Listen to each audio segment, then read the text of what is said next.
पटका हुआ फोन, बहुत ज्यादा पानी में गया हुआ फोन, रिपेयर का जो चांसेस हैं वो आपके सिर्फ 10% रहते हैं। लेयर को निकालना होगा। अब जब लेयर निकालते हैं, बहुत सारे लोग लेयर निकालने में फोन को बंद कर लेते हैं, डेड कर लेते हैं।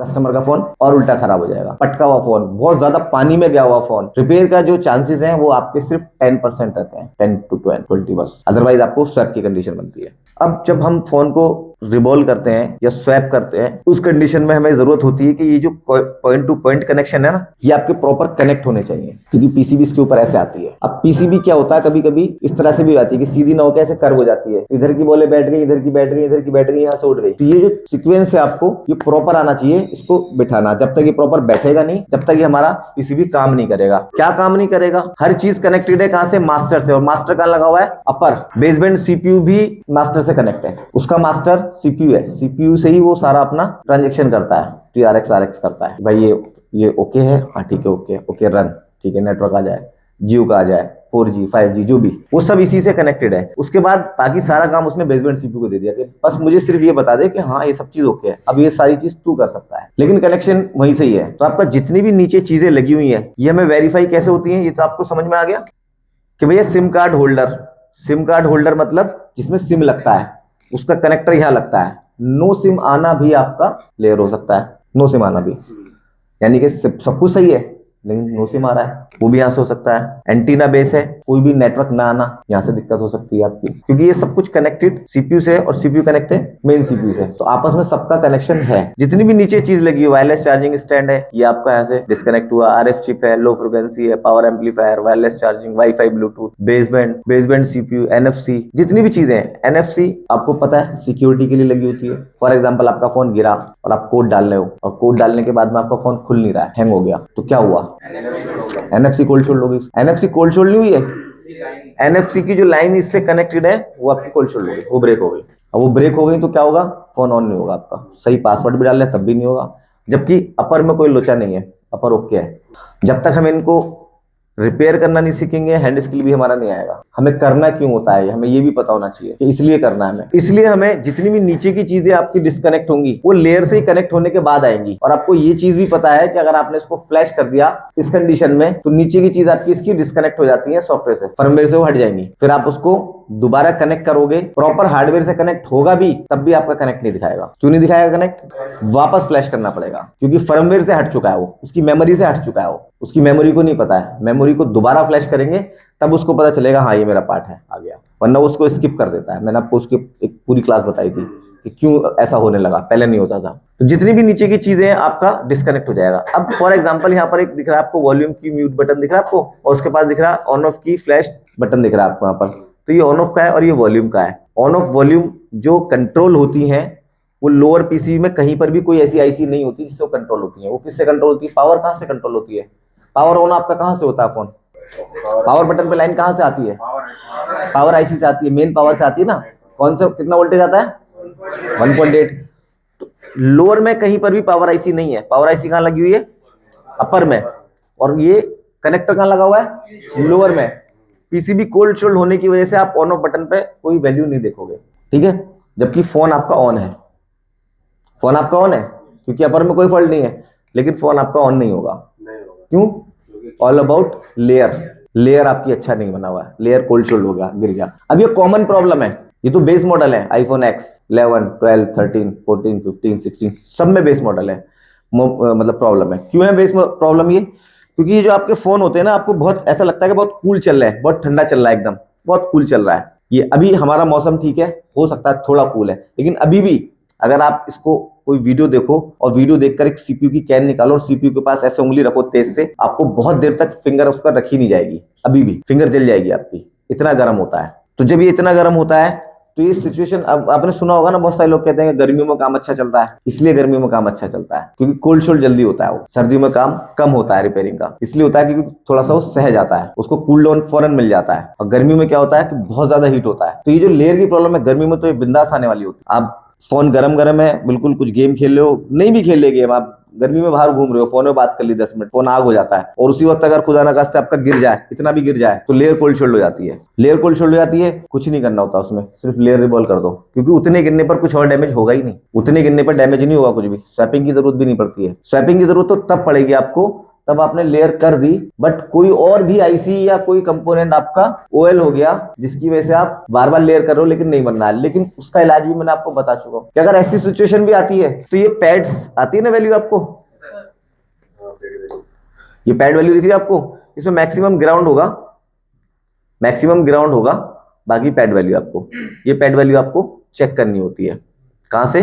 पीसीबी के अंदर से आ रही है नहीं आ रही है, जहां पर ये क्लिक करोगे अभी ये इस वाली आईसी से यहां तक आ रही है, ये कोल्ड शोल्ड हो गई गिरने की वजह से, तो यहाँ वैल्यू नहीं मिलेगी आपको, यहाँ वैल्यू नहीं मिलेगी, तो लेयर लगाते रहो आप, लेयर लगाते रहो। इसलिए हमें ये चेक करने का भी ऑप्शन होता है हमारे पास में कि हम इसको टेस्ट भी कर सकते हैं। थोड़ा टाइम तो लगता है, डायग्नोज मतलब टाइम लगेगा, थोड़ा टाइम लगेगा, ऐसे नहीं कि आप फटाफट फटाफट कोई भी कर दो। फटाफट क्या हो सकता है, हैंड स्किल का प्रयोग करके आप चीजें फटाफट कर सकते हो, लेकिन अगर वो लेयर है तो हो गया, नहीं है तो अब आपको बैक आना पड़ेगा डायग्नोज पर, कि आपको मीटर लेना है और डायग्नोज प्रोसेस स्टार्ट करना है कि कहां से स्टार्ट करेंगे हम उसको, जो मैंने आपको बताया। अब बूट सीक्वेंस कंप्लीटेड है तो वो डायग्नोज साइड हो गया हमारा। अब डायग्नोज दूसरा है कि ये लाइन नहीं चल रही है, वाईफाई नहीं चल रहा, तो सिर्फ वाईफाई को चेक करेंगे, वाईफाई का सेक्शन वर्क कैसे कर रहा है वो डायग्नोज प्रोसेस हमें याद रखना है, उसको कैसे हम डायग्नोज करेंगे। बाकी जितने भी पार्ट है वो सब ओके है, हमें उससे कोई लेना देना नहीं, क्योंकि सिर्फ वाईफाई तो नहीं चल रहा है, तो वाईफाई चेक करेंगे ना, बेसबैंड का और कोई चीज हम छेड़ेंगे नहीं। अब इसमें जितनी भी चीज वाईफाई से रिलेटेड है, जितने भी वोल्टेज वाईफाई से रिलेटेड है, वही हम चेक करेंगे, वही हमें जरूरत है चेक करने की। अब वो चाहे सीपीयू से आता है, चाहे पावर से आता है, सिग्नल जहां से भी आता है, वोल्टेज जहां से भी आता है, जो भी उसका सोर्स है वो सोर्स उसका जिम्मेदार हो सकता है, लेकिन कॉमन चीज ये है कि 70% लेयर होती है। ये डायग्राम खोल के समझाने का मेरा मोटिव ये था, बताने वाला तो मैं प्रैक्टिकली हूँ, लेकिन ये चीजें आपको समझ में आनी चाहिए। ये गर्मी के अंदर आपको प्रॉब्लम बहुत ज्यादा आएंगी, या फिर गिरे हुए फोन में आती है, यानी आपका फोन ड्रॉप डाउन हुआ, अभी इतनी दूर से मेरा गिर जाए तो नेटवर्क चला जाएगा। नेटवर्क क्यों जाएगा और कुछ नहीं जाएगा, नेटवर्क चला जाएगा, या डेड भी हो सकता है। डेड हो गया तो अलग प्रोसेस स्टार्ट होगा, नेटवर्क चला गया तो अलग प्रोसेस स्टार्ट होगा। डेड हो गया तो हो सकता है हमें लेयर सेपरेट करने की जरूरत भी ना पड़े, ऊपर से हमारा मिल जाए, हो सकता है हमारा जरूरत पड़े, तो हम वहां पर बूट सीक्वेंस चेक करेंगे अपना। और अगर डेड नहीं हुआ है, ऑन हुआ है, नेटवर्क गया है, तब हमें समझ में आएगा सारा पार्ट तो नेटवर्क का हमारा लोअर में है, तो लोअर में है और इसमें है, और इतने हल्के से गिरा है, तो पहला प्रेफरेंस हमारा लेयर होती है। लेयर को चेक करने के लिए आपको सबसे पहले लेयर को निकालना होगा। अब जब लेयर निकालते हैं, बहुत सारे लोग लेयर निकालने में फोन को बंद कर लेते हैं, डेड कर लेते हैं, ओवर हीट कर लेते हैं। सीपीयू पे हीट लग गई, सीपीयू खराब हो गया, पावर पे हीट लग गई, पावर खराब हो गया, कोई और, क्योंकि यहाँ पर सीपीयू भी पेस्टेड है, पावर भी पेस्टेड है, ज्यादा हीट लगने से हमारा पावर और सीपीयू से एग्जॉस्ट नहीं हो पाती हीट, जिसकी वजह से उसके अंदर गैस बनती है और कोल्ड शोल्ड हो जाता है। दो उसके तरीके होते हैं देखने के, शोल्डर बॉल्स निकल जाती हैं आसपास, पप हो जाती है छोटी छोटी, ठीक है, या फिर हमारा बूटिंग सीक्वेंस से हमें पता चल जाता है कि पहले तो ऑन था, आफ्टर रीडिंग चेंज हो गई।